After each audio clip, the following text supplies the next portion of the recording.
Hello everyone, it's Jasmine and welcome back to my YouTube channel. Today's project is going to be a tutorial for Infinity Engravings LLC. I am on their design team and I am going to show you some cool techniques with their chipboard. So I'm starting out with a Ranger manila tag and some distress ink. I've picked 3 colors: blueprint sketch, brushed corduroy, and evergreen bough. And you can use the ink pads for this technique. You can use the spray stains or the stain daubers. And I'm using the ink pads because that's what I have. So you want to put down your color. You want to spray with some water, and I'm pointing out these bigger droplets because I like to have fine droplets and bigger puddles. And then I get up the excess water with a paper towel or a rag. You want to dip your tag, and I like to blot up any big puddles because they tend to turn a little gray, and that's not quite the color I wanted for this one. And I usually do 2 or 3 tags at a time just because you have leftover ink puddles and you don't want to waste it. So I dipped both of those, and I'm going to heat dry these. And these are going to curl up when you heat dry them depending on how much moisture you get into them. But then as you can see, they flatten back out as you dry them. And you want to make sure they're good and dry before you go on to the next step. And if you touch it and it feels dry but it's still cool to the touch, then it's not quite dry enough. You want to make sure it's good and dry, because with your next stamping, if there's any moisture left in there, it will blur the edges out and you'll lose the crispness. So for the second tag, I went in and added a little bit more of the blueprint sketch. And I wanted some more blue dots on the first one we're going to use for this project, so I went ahead and added those 2.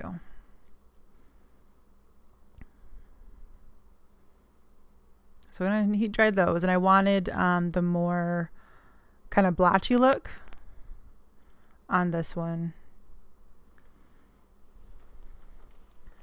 And these ornament tags are really versatile. You can be as elaborate or as simple as you want, and you can use any colors you want. I will tell you that the distress inks work best for this technique because they're intended to work with water. The other dye ink pads that they make have gorgeous colors, but they don't necessarily work as well with this technique. And Tim came up with this technique. I did not, so I just want to give him the credit. I just have fun with this, so I wanted to share it.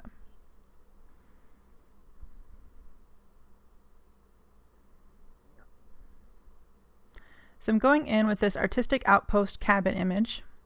Now I've noticed this year that Altenew came out with this same exact image in one of their stamp sets, and I think I saw it in someone else's line. I'm not positive, but I've had this stamp set for, I don't know, 5 or 6 years.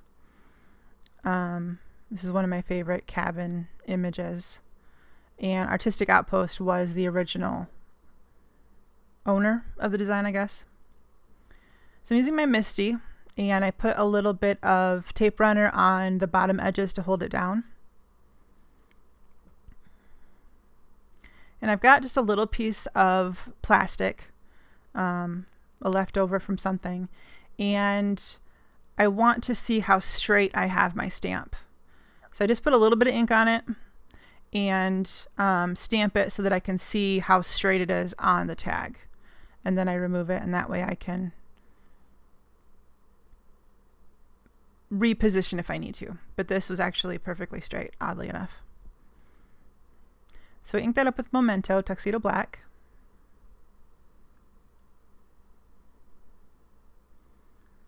And then I restamped that a couple times, I think, to make sure my image was good and dark.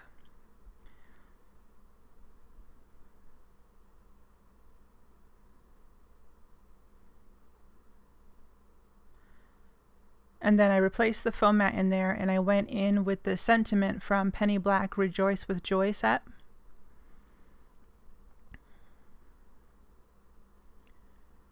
And I'm going to heat emboss that using Versamark and Ranger Liquid Platinum embossing powder.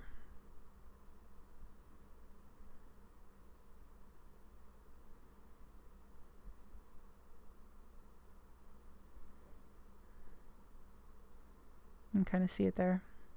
I do stamp a second time just to make sure I've got good coverage, because obviously since it's clear, you can't really see exactly if there's any missing spots.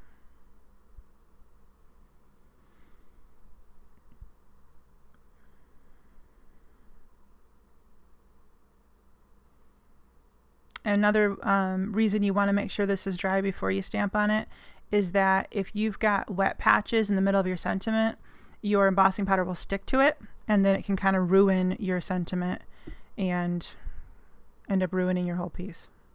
So just extra incentive to make sure it's good and dry.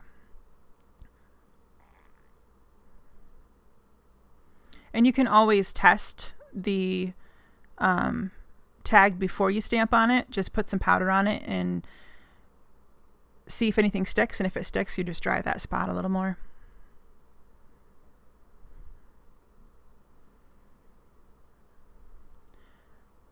So we're going to heat emboss that, and as always, I tell you, whenever you're heat embossing, you want to let your gun warm up and run for at least 30 seconds so that it's good and hot.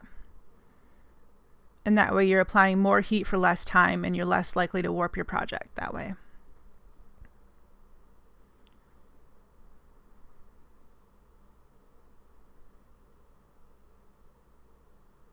So we're going to move on to the Infinity Engraving chipboard snowflakes. On this first one, I used Judykin's sticky stuff embossing powder and this Glitter Ritz Mystique Blue Ultrafine Glitter. Now Glitter Ritz is no longer in business. So you want to find ultrafine glitter, and Elizabeth Crafts is another ultrafine glitter that is beautiful. It's gorgeous, and I have several of those too. With the second snowflake, the white one, I wanted a little bit different texture to it, so I went with embossing powder, and I used white sparkling snow wow embossing powder and the Ranger Dauber top embossing ink.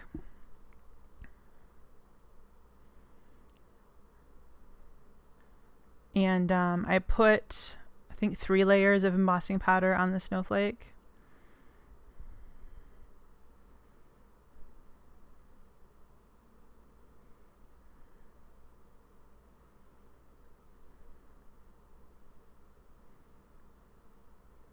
One of the reasons I love these chipboard is that they're really versatile, and you can use them on cards, mixed media projects, these ornament tags.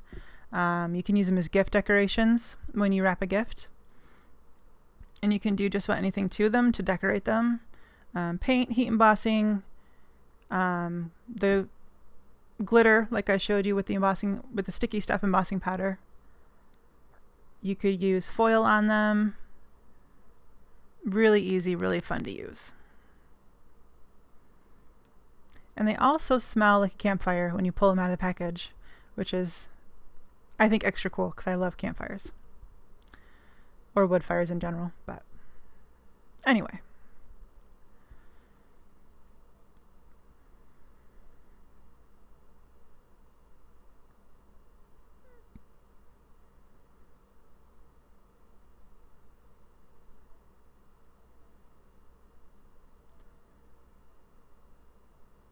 I wanted this tag to be super white so that it stood out against the more earthy tones that are in the background colors on the tag itself.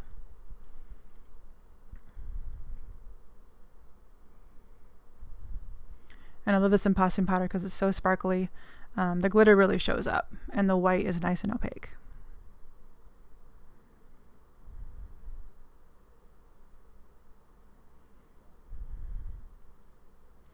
So I'm going to attach those 2 snowflakes using some Tombow Mono Multi Liquid Glue. And that pretty much finishes up our tag.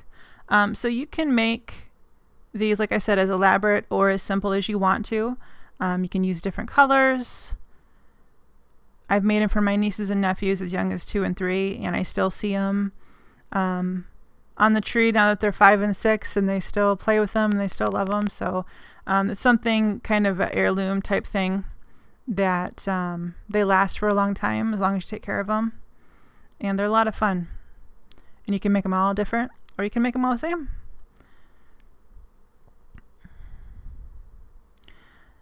So if you have any questions, leave them in the description box, and I will do my best to be happy to answer those for you.